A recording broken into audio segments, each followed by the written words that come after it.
So for today's video guys, gagawa tayo ng thumbnail ni Ma'am Faye mga sa request niya ito sa kanyang YouTube channel. Kaya guys, simulan na natin ang paggawa ng thumbnail. Let's go!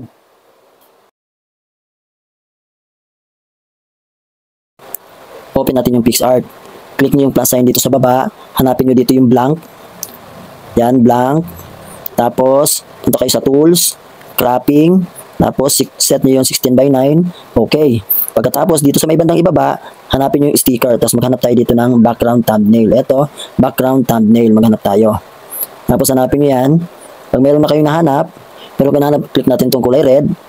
Tapos, pababain natin. Pag ganyan. Yan, tapos, add nyo pag ganito. Tapos, punta kayo sa layer. Lock nyo na yan para hindi na siya magalaw. Click naman natin dito yung plus sign sa baba. Magdi-design muna tayo. Punta tayo sa sticker. Tapos may nakaset ako dito na sa recent ko ng heart. Pwede nyo i-download din yan dyan sa sticker. Yan, iset mo lang ng ganito. Tapos, punta naman kayo dito sa plus sign ulit.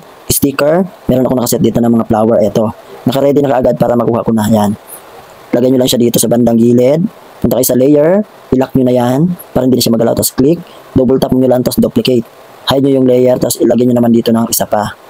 Yan, pag may design na kayo, click nyo lang yung layer, tapos ilock nyo yan, punta kayo sa plus sign, sticker, kuha ninyo yung flower. Itong mga flower na to, i-research nyo lang dyan sa research bar, tapos kunin nyo lang kaagad yan. Double tap nyo lang yan, lalabas na kaagad yung duplicate, tapos ilagay naman natin siya dito. Baliktarin lang natin para maganda siya tingnan. Yan, lagay nyo lang dito yan.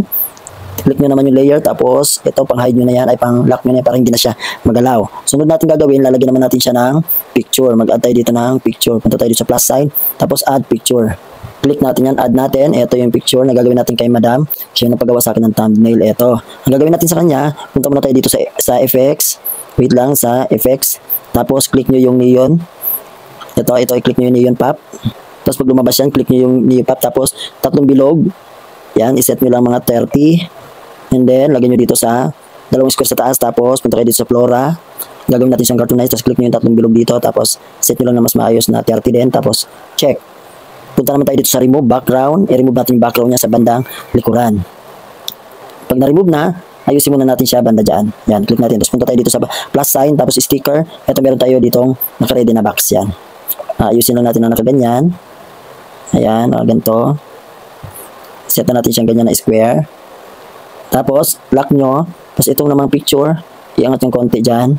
Angat nyo lang konti dito sa may unahan. Hold nyo, tapos punta nyo sa taas. Yan, ito. Tap nyo lang siya doon sa itaas ng square. Tapos, hide nyo na.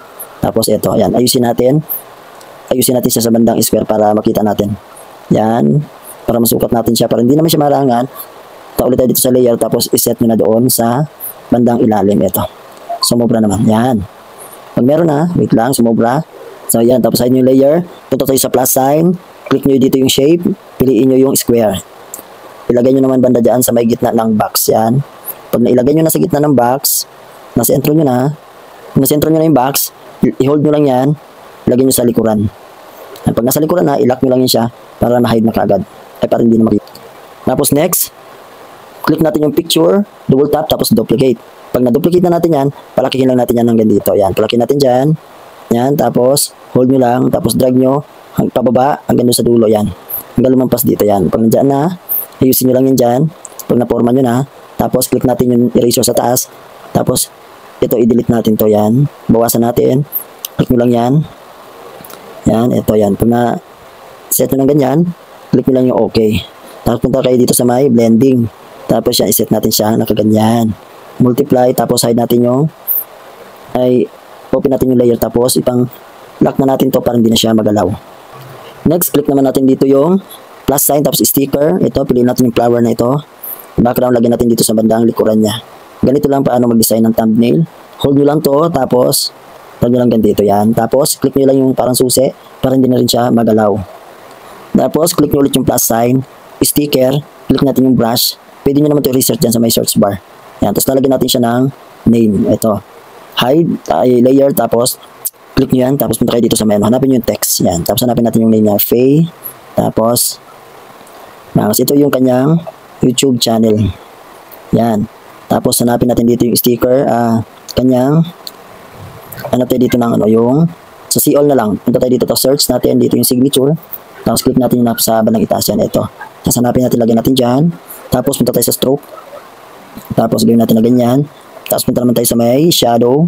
Tapos ayusin lang natin yan. Tapos punta tayo sa position. Ayusin natin. Tapos igitna lang natin siya para kitang-kita naman yung name ng pangalan ng natin ginawa natin yan. Pag nagawa nyo na, click nyo lang dito yung layer. Tapos i-lock nyo lang para hindi na rin siya magalaw. Tapos add tayo ulit ng picture. Add photos naman. Click natin to. Yan. Tapos remove background natin to. Ito yung kanya picture. Yan, pag nalagay nyo na yan dito, ayos nyo lang, tapos punta kayo dito sa blending. Pag na-blending nyo na, ganyan, multiply, piliin nyo lang kung ano mas maganda sa tingin nyo, kung ano gusto nyo. So, screen lang natin yan. Yan, pag na-screen na natin, ilagay lang natin dyan. Pagkatapos, punta kayo sa layer, ilock nyo lang para, pag na-touch nyo yan, hindi na katulad na nagagalaw katulad nito, nagagalaw ko siya, di ba? Yan. I-panlock nyo yan dyan, para hindi na siya magalaw.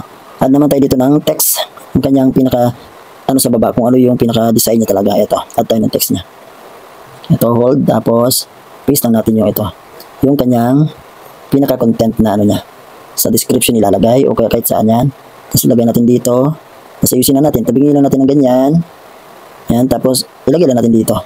So paliitin natin ng konti para magkasya. Yan. Lagyan natin dyan.